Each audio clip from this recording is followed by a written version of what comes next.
Captain James McBride didn't know exactly what to make of it at first. The first Earthman ever to set foot on Venus, he and his crew had come armed to the teeth, fully prepared to fight wild elephants, giant tigers, prehistoric monsters, or anything an imaginative mind might dream up. When they found evidence of absolutely no danger at all, they stood around with their heavy weapons and felt mighty foolish. The only signs of animal life were the small creatures that scampered right up to the men and chattered at them, unafraid, and birds more evident by sound than by sight. There were no trails made by giant animals, no heavy, frightening sounds in the jungle about them. Only a misty, drowsing calm. The mist was always there. They were to find out later, steaming up from the wet ground by day and condensing in a blanket of life-giving water by night. Otherwise, Venus resembled mildly tropical Earth without storm and tempest. The lack of these made one think of thunder and lightning as some unseen, unknown entity bound to Earth alone in chains of gravity. The only really unpleasant note was the condition of the ship in which they had come. The underside was a mass of twisted steel and buckled plates, where it had come down considerably harder than it had ever been intended to come down. It was something that could never take to space again, even if the H-tanks hadn't been torn loose to gush out their contents. Communication with Earth was out. A transmitter small enough to fit the ship and yet powerful enough to breach millions of miles of space, as well as penetrate 2 atmospheres, just wasn't made. The expedition was on its own. The orders were conditional. If possible, they were to set up an outpost on Venus, as others had done several years before on Mars. Consisting mainly of scientists, the crew was to find out all it could about the New World. In 1 year the second ship would follow, bringing engineers and laborers. The scientists were to have, by that time, the information required to form the first colony quickly, wisely, and safely. If confronted with insurmountable obstacles, they were to return at once to Earth with whatever information they might have as to the nature of the obstacles. McBride grinned in spite of his regret over the loss of his ship and looked at the wreckage. That sort of made the orders unconditional. Things could have been worse, he thought. Not one of the 10 men in the expedition had been lost or even badly injured.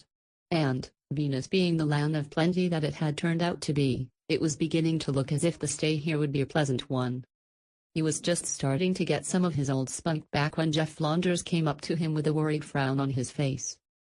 Because of the limited space aboard the ship, Flanders was a combination of several men, as were most of the others. Specially trained for the expedition, he handled anything that went under the heading of botany, biology or zoology. Now he was looking worried. "You look a lot like bad news," McBride said as Flanders drew near. "Might have known there'd be a catch to this world." "More than a catch," Flanders said. "I hope none of the men has eaten anything native to Venus." McBride shook his head. "They haven't if they've followed orders. I told them not to touch anything until you had made a report." He looked at the other questioningly. "Poison?" "We brought 12 white rats and 2 monkeys along for experimental purposes," Flanders said. "Now we have only 6 rats. Each of the others we fed a different kind of native fruit or meat. That was about 5 hours ago. In the past hour they've gone into convulsions one after another. Seemed to go blind, too. Died within minutes." "You tried it on just the 6 rats and not the monkeys?" McBride asked, and got a nod from Flanders. "Then that's just 6 things tested. Maybe something edible will turn up yet." "Small chance." Flanders was positive. Thomson used a little of his chemistry and found a substance he couldn't identify, not only in the stuff we fed the rats but in 20-some other plants. He even found it in the flesh of the animals we caught. That makes it pretty certain that it will be found in everything. When the rats died we pegged that substance as the poison. What to do about it is another question. Since it's entirely new to us, it would probably take years to find a way to neutralize it, and it plays such an integral part in the structure of everything on Venus that we'd have one sweet time trying to completely draw it out. Anyway, a lot of needed lab equipment was smashed in the wreck.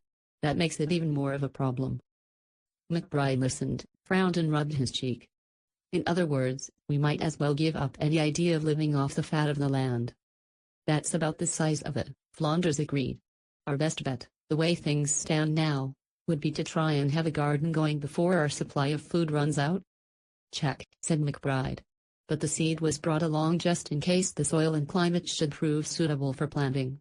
What do you make of that?" "Climate ought to be just about perfect," Flanders grunted.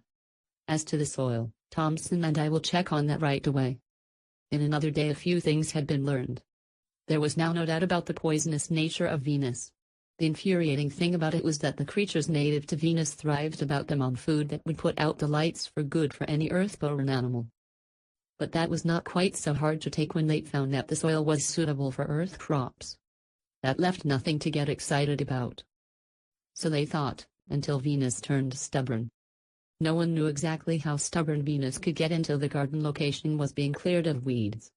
They had gone over about 50 feet of the clearing, working earnestly and not bothering to look back, when one of the men, a lanky individual called Henry Higgins, turned to look back, put one grimy fist on his hip, hunched his shoulders, stuck out his chin and hollered, "Damn!"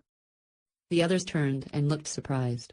Not that Higgins' well-known exaggerative ways any longer surprised them, but what Higgins was looking at might surprise anyone, including the botanist in Flanders. The 8 or 10 feet of ground directly behind the men was clear of weeds. But at the far edge of this cleared space little green shoots were thrusting inquisitive noses above the ground. Beyond these were 1-inch plants, then 2-inch, and 4 and 6 and 8, and up. They formed a slope up to the edge of the clearing. "Damn," Higgins said again, and tossed away his spade. Someone laughed uncertainly. The others scratched their heads, cast blank stares at one another and forgot how to keep their mouths closed. "Just what in blazes do you make of that?" McBride asked of Flanders. Flanders could be quite an optimist when he wanted to. He was one of those rare persons who seemed to grow stronger with each failure. At least on the surface. "Only what I see," he replied, not willing to show consternation. "Amazingly rapid growth, but they're still only weeds. It's just going to take a little applied science." "Maybe." McBride didn't like it. "But I've done a little farming in my time, know what it is to worry a chunk of farmland out of the raw. And the nature of Earth is dead compared to this." "Bunk." Flanders scoffed. "Work, certainly. But we'll be eating fresh corn in 2 months." McBride looked around, seeing little you wouldn't see on Earth. "What's wrong with me?" he thought. "It's my place to keep the spirits of the men up, not to dampen them. Flanders is right, of course. This stuff is still only vegetation, even if it is styled after Jack's beanstalk. Jack chopped down the beanstalk and killed the giant. Our giant is the threat of starvation, but killing it is still a matter of stock chopping. If Jack could do it, so can we." It started out like that. 2 weeks of hacking and digging, of specially prepared weed killer and the aid of every trick known to science, and there was a strip of dark, rich ground all ready for planting. It looked like things were really beginning to roll. They did roll. Right up against a blank wall. A few days after the planting, Flanders was looking at a handful of black spider things and swearing under his breath. The shriveled spider things were seeds brought from Earth. They were shot through with hair-like roots, and that was the strange thing. It was strange because the roots were not their own. It took several more days for Flanders to understand. When he did, he took on an attitude faintly remindful of a cornered rat. In a spot, but frustrated to fighting anger. The ship had contained enough food for only about 2 months to begin with, and more than 2 weeks had now come out of that. Starvation was becoming a very real possibility in his mind. "We're up against something big," he said, peeved with himself for having to admit it. "We're fighting millions of years of evolution." McBride sensed something disturbing in the other's voice. Maybe a trace of fear. "What do you mean?" he said. Flanders enlarged. "A very long time ago a war started here on Venus. It was a war among plants. You find the same thing on Earth, too, but not on this scale. There must have been certain aggressive plants which threatened to force at all others. The others, in order to survive, had to evolve into something even more deadly to other plants. Once started, it had to keep going. Now, after millions of years, they've evolved into things capable of vicious little tricks you'd never be able to count. What happened to our seeds is one of them. Some of the roots extend into microscopic threads hardly more than streaks of single molecules.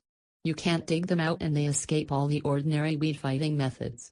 One of their cute little tricks is to attach themselves to other plants and seeds and absorb them, strangely enough not harming their own species. Add to that the rapid growth, almost comparable to the motion of the minute hand of a clock, and planting anything from Earth among them is something like throwing a house cat into a den of wild lions. A very pretty picture, McBride groaned. We can't go back to Earth for a year. Everything on Venus is poison and we have less than 2 months' supply of food. Now you as much as admit that there will be no garden. I'm suddenly getting a headache. I didn't say we had failed, Flanders said sharply. I'm never going to. By thunder, we'll beat this hellhole if it takes every minute of our time. That was a sane enough statement. They had the seeds and they had the soil. With good health and a will to work, what was to stop them? Only weeds. Only weeds, McBride said 10 weeks later. They couldn't be responsible for this. 10 weeks of breaking our backs and losing our minds, and you can't even tell that we've done anything. It must be a nightmare. Flanders was a man all washed out, a man badly stung. How hard for an optimist to face defeat. 10 years, he said reflectively. That's what it seems like. 13 since we crashed. Lucky number. A week since we've had anything to eat, said McBride. Or has it been 2? Anyway, it's too late to think about a garden. And if you and Thompson can't find a way to make this stuff fit to eat, there was no need to complete that sentence. Flanders said nothing, seemingly absorbed in thought. Why don't you stop trying? McBride said suddenly. Flanders looked up as if he thought he hadn't heard right. Why in the world should I do that? Because as long as you try, the rest of us have hope. McBride's sunken cheeks burned red. He was somehow ashamed of his thoughts, but still determined to voice them. Without that hope we wouldn't go on waiting and starving. There wouldn't be anything to wait for. Maybe there isn't anyway. Do you actually think there is any hope? Flanders stared for a moment, considering the suicide tendency behind McBride's words. He turned away, hardly disturbed by the morbid idea. I don't really know, he replied at last. I don't even think anymore. I just keep going like an automaton, not hoping and not giving up. That's my responsibility. Mine and Thompson's. Maybe we will find a way and maybe not. The only thing to do is to keep dogging it till we drop. No need to blame yourself for that, McBride said. God knows you tried. With all the generators of this and that, the sprayers and fires and wires strung all over, we looked like we were fighting a real war instead of one against plants. Flanders snorted. A hell of a lot of good it did. We destroyed the weeds and the properties of the soil with them. By the time we reactivated the soil, the weed seeds had come on the wind. Same thing all over again. How much good did the hothouse do us, even with all the filters? Nearly microscopic seed came in on our clothing, in our hair. I'd rather fight elephants or prehistoric monsters. At least they're big enough to see and slow enough to cope with. These were 2 skeletons, speaking of starvation under a tree loaded down with plump, ripe fruit, watching small animals scamper. The easy way out was all around them. They thought about it. Altogether there had been 10 men. Now 10 skeletons. Now 10 scarecrows with faces unshaven and dirty, with clothing hanging in tattered strips and extra holes punched in belts. They were slowly starving to death in the Garden of Paradise, in the land of plenty. And nothing, you would think, could be worse than that. But there was something worse. It came shortly. The real hell started with a gun. The gaunt men were sitting around in a circle, powwow fashion, pretending to work out an answer and all feeling that there wasn't any, when McBride noticed Heine, the cook, handling his automatic. It wasn't the mere fact that he was handling the weapon that deserved notice. It was the way he was handling it. Heine sat with a faraway look in his eye that was now glistening and now lackluster, fondling the gun in a way that suggested something. Black words not spoken, but safety off, a damp brow and moody reflections. Heine, said McBride. Anything wrong? Heine's eyes came back from that far place with a start. He laughed bitterly. Anything wrong? 2 weeks without a damned thing to eat, and the man wants to know if anything's wrong. No respect for rank now. No more tin soldier discipline. What penalty can you impose upon a man mere days from death? You'd better put away the gun, Heine. Heine stared back at McBride with a sort of thoughtful defiance. He didn't put away the gun? Then hand it over, McBride said, and started getting up. Stay where you are. All of you. Heine's sunken eyes were suddenly glaring at the others over the muzzle of his gun. The others settled back, a little afraid but not caring much. As cook, Heine was saying, it's my place to prepare meals. I haven't been doing my job. Now I'm going to. Don't let it get you down, Man, McBride cautioned. It's not your fault if we haven't. Listen to me. Heine cut in sharply. I happened to be in the Navy when I was only a kid, and 3 other guys and myself were once in a fix a lot like this. Only we were adrift on the open sea in a life raft. 3 of us kept from starving to death, but we had to draw straws to do it. The one who got the short one, well, I've been having nightmares about it ever since. God. We didn't even have a fire. His voice trailed off, his eyes drawing inward with some shocking memory. McBride edged toward him. Hold it. Heine ordered, coming out of the daze. McBride stopped, half inclined not to. He wavered, drew back, and decided to try and argue it out. You're sick, he said. Say you do kill one of us. Do you think you could go through that life raft thing again? Do you actually think any of us, starving or not, could bring ourselves to do what you suggest? I'm not going to go through it, said Heine. But if I could be round to collect, I'd lay you 10 to 1 that you will. McBride shook his head negatively. Stop being foolish. You need a rest. Heine did it then. He did it quickly, before anyone had a chance to stop him. He jerked the muzzle of the automatic up to his own temple. So long, suckers. He shouted, and pulled the trigger. The loud report made the silence that followed seem even more silent. The men who had come to their feet stood like statues of a mad sculptor, watching the black hole turn red and gush. Then it came, dawning in their eyes. The hungry, frightened, hopeful fascination, the impact of conflicting thoughts. It grew stronger and burned in the sunken eyes of these dead men who wanted to live. There was no mistaking the intent, no mistaking the desire. McBride saw it and understood. Good Lord, no, he said. He tried to keep saying it, thinking it. But he was as near death as the others. The mutual thought bloomed in his mind like some evil flower. It made him tremble. Sweat suddenly stung his eyes, ran into his mouth. Food. Slow miserable death on one side and food on the other. A chance to live a little longer. Maybe Flanders would find something in another week, and one meal might make the difference between seeing it and not seeing it. One wanted to live. You couldn't bring Heine back anyway, so why not live? Heine had wanted it that way. A human is an animal as much as a pig or a cow. A chance to live, to hope again. Some part of his mind screamed at him. Cannibal. The only chance, cried another part. Vulture, said the soul part with unnerving keening. Will you have loin? Or perhaps the rump? His flesh prickled, the sweat flowed in streams.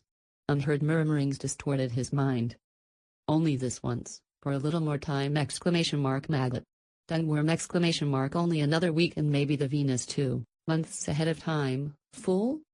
Not a chance. Die now, quickly! No, no, no. Still some hope. Never give up. Never say die. Oh, God, Heine. Why did you suggest it? Gibbering conflict. A trend to insanity. The voices inside beat his brain against his temple and raged. The civilized man went to his knees and drew back. The beast man thumped his chest and screamed. All right, McBride shouted, wondering why his voice sounded so angry, why his face felt distorted. He drew his feelings within himself. His voice grew flat and quiet with bitter irony. All right, he said. Go ahead. Undress the main course. When the meal ended, the hell came. Full stomachs restore sanity. The beast man lay down, well fed and sleeping, to leave the civilized man awake with his thoughts. A new kind of hell, this one that started with a gun? You could see the fires of it burning the face of every man. Like the extra animated Henry Higgins. He sat with unnaturally red cheeks puffed out beneath his beard, eyes glassy wet, looking at McBride as if harboring some question too awful to ask. There was something of the frightened, wild animal about him as his eyes left McBride and jerked around from one face to another. Then he was up and awkwardly running in among the trees. The men got up from the rough table that had been set up outside the ship. They got up and went away, slinking, like a sex maniac leaving the scene of his crime when his reason returns and he knows his insanity. They went away by themselves, those not too sick to walk, and hid from one another. But a man can't hide from himself. That was the hell. This was not a life raft on the open sea, every man told himself. This was a green, smiling world with the smell of flowers on the air, with plenty of glistening, tempting fruit growing wild and enough game to make an Indian hunter call it the happy hunting ground. Like a camping trip back on Earth. Like a picnic where you get drunk and start eating and then sober up with the smell of blood in your nostrils to find yourself chewing the hair off the detached leg or arm of your best friend. What did every man tell himself? That it wouldn't happen again, ever, this terrible thing. When they found the strength and courage to go back and clean up the remains of a meal, knowing it to be the remains of a meal, when they had put what was left of Heine in a hole and covered it with dirt and set up a stone marker, they promised one another it would never ever happen again. The next day they put it on paper, in black and white. An agreement. On the third day they thought about it, and on the fourth day they began wondering why they had done it. And on the fifth day. On the fifth day they found Thompson, the chemist, hanging from a tree a short distance from the ship. Quite dead, of course, and no one had to ask why he had done it. Hunger madness walked among the men. They took Thompson down from the tree. Hunger madness whispered in their ears. They listened. McBride took out the agreement and looked at it, having heard the tempter's whisper. He didn't think much. It hurt him to think. But something that had been done once. He looked at the men and saw an inescapable vice tightening. He looked at himself and saw the same. At his feet fell the small fragments of the agreement. The creeping hell closed in. The real hell that had started with a gun? Could these any longer think of themselves as men? After the second time the change starts. It gets a little easier. All you have to do is keep from looking at anyone. It's nice to live. With life there's hope. Don't get cheated. What happened one day surprised no one. 8 of the 10 remained, 2 gone. Thompson had been gone for days. The hunger returned. The pendulum swung back. The beast man shoved out any remaining noble thought and screamed for food. The addict returns to his drug, the pervert to his revolting deed. As mad as these, the starving. Nor was McBride surprised when he found himself holding a little stick. He wasn't greatly disturbed when it turned out to be a short one. Sympathy from the others? Not a bit. Only a sort of brooding resignation. And hunger. Always hunger. Flanders, McBride said. Where's Flanders? Don't worry, the one who had passed the straws said. He took his chance with us. Been working like a madman since Thompson went. He wouldn't stop, so I took the straws into him. I don't care about that, McBride informed. But I've known him since we were kids. Just felt that I'd like to, well, maybe it's better this way. He started slowly away. Where you going? Someone said suspiciously. McBride looked at the man with a feeling part disgust, part pity and a little of something unexplainable. He almost laughed. I'm not depriving you of your next meal, he said. I just feel like being alone for this. He walked slowly on, taking his thoughts with him. What was the purpose in all this? All a monotonous cycle, constantly repeated. From the torture of starvation to the torture of the shame and bitter self-accusation that makes one despise himself, back to the starvation. Men slowly becoming something lower than pigs, and knowing it all too well. A satisfying of the body at the expense of decency, even, of sanity. A hell within souls. And all for what purpose? To live? For how long? And in what hideous way? There would be only one lonely and sick man left long before help could come. What would that last man do? Go completely mad and try to devour himself? Like the 2 snakes who met one sunny afternoon and decided to swallow one another. Each took hold of the tail of the other and both swallowed and swallowed until nothing at all remained. There was no purpose. No purpose or reason at all. A short distance back among the trees McBride halted and looked back. There were bushes between the men and himself. This was it. He drew his automatic. Strange, he thought. I don't feel at all like I should about this. It's just like routine procedure, something you do every day. I actually think I'm glad I came out with a short straw. He even thought coolly about the best way to do it. The heart? Not sure enough. The brain, like Heine? A little better, but what if there should be a nervous twitch at the wrong time and a deflection caused by the bone of the skull? A babble of voices came to him as if from a great distance, through his thoughts. Excited voices. But he was in a world of his own, now. All the others were behind him, cut off. Safety off, he put the muzzle of the automatic into his mouth and aimed it sharply upward. The most efficient way, probably. His finger tightened. He heard the deafening report and felt the recoil jerk his arm down. Somewhere he had heard that a man killed instantly by a gun never lives to hear the report. It puzzled him. Why didn't he fall? Why could he still see the green tangle of Venus and hear sounds? There was a ringing in his ears and a sickening shimmer before his eyes. His shocked mind refused to come back to things for a moment. Who were these laughing, crying, shouting skeletons whirling about him with their dirty beards and red-rimmed eyes? "It's Flanders," someone shouted. "He's done it." "Done it," McBride repeated dumbly. "Done what?" Then Flanders was shaking him by the shoulders and grinning. "Come out of it, man. You're safe. We all are, now. There's no need for any more of this gluttony. Don't you understand? I've won. I know how to treat the fruit, even the edible animals of this world, so we can eat them and they won't hurt us a bit." McBride tried to call her to mind, starting from the beginning. He looked dazedly at the gun in his hand. Flanders laughed. "Don't look so surprised to be alive. One of the men hit your arm just in time. You missed death by an inch." It was all too much at one time, a skirling confusion. "That what you said about beating the poison," McBride said. "Are you sure? It's not just something on paper, something not proven?" "Lord, no," Flanders said, fighting down an urge to shout.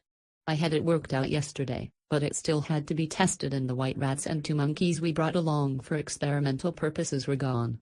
So I went out last night and gathered some fruit and treated it and tried it on myself. Just look at me and you have your answer. I feel fine." Still dazed, still not quite understanding how everything had happened, McBride started back toward the ship with the others. But one thing he knew.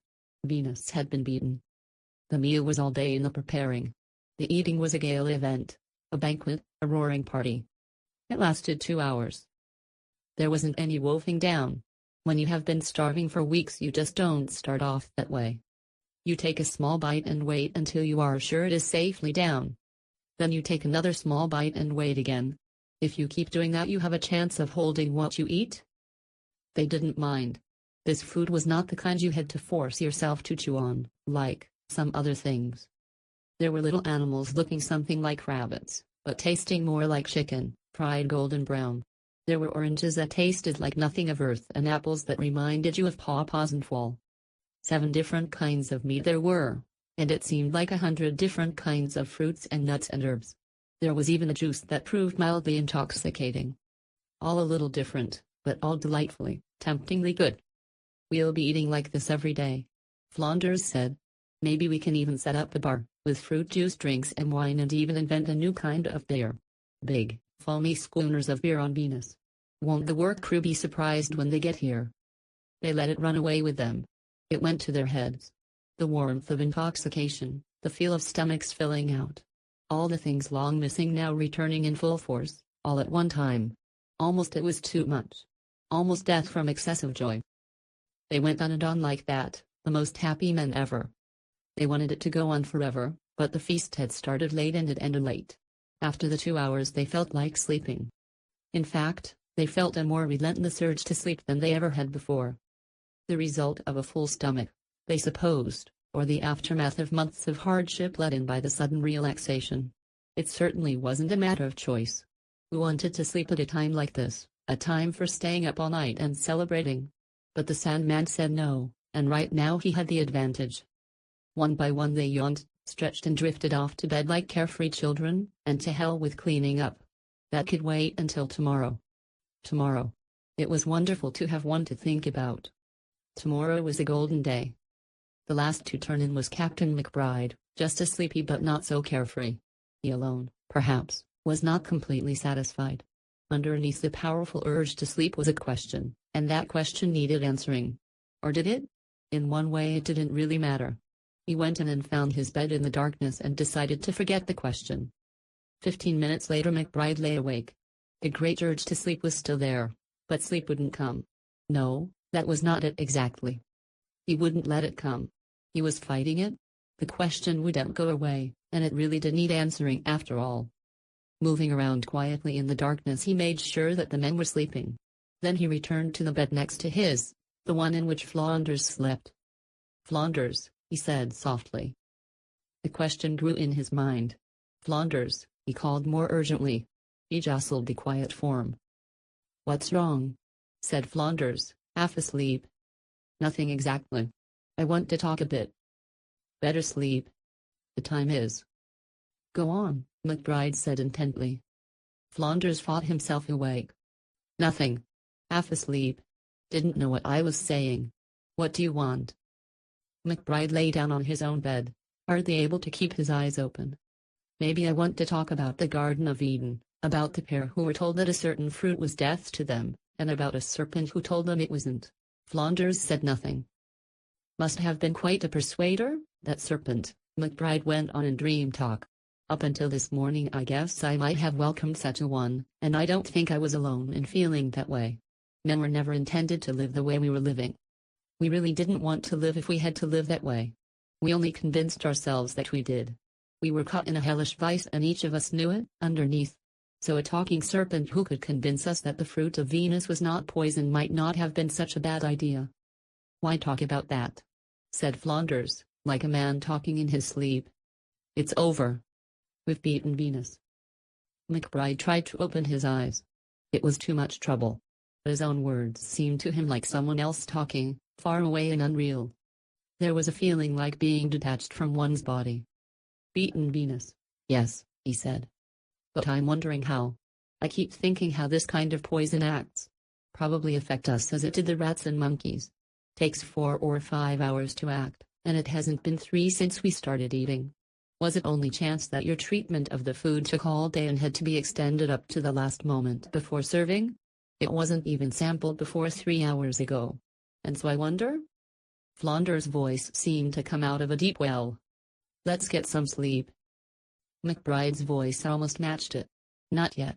I haven't mentioned about the medical supplies we brought along. Even drugs. It would have been simple for the welcome serpent to treat the food with something to deaden pain, to make us sleep through it." His voice trailed off in sleep, his thoughts drifting away with the night. Still the question wouldn't go away. It forced him partly awake.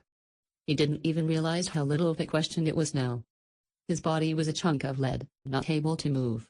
To speak required almost more effort than he could muster. "Flanders. You didn't. It's just fatigue, let down after strain. I know you won't lie if I ask you. All I want is to hear you say you didn't." Flanders wouldn't have tried to move if he could. He lay on his back with his hands folded on his chest. "Appropriate. Good night," he said.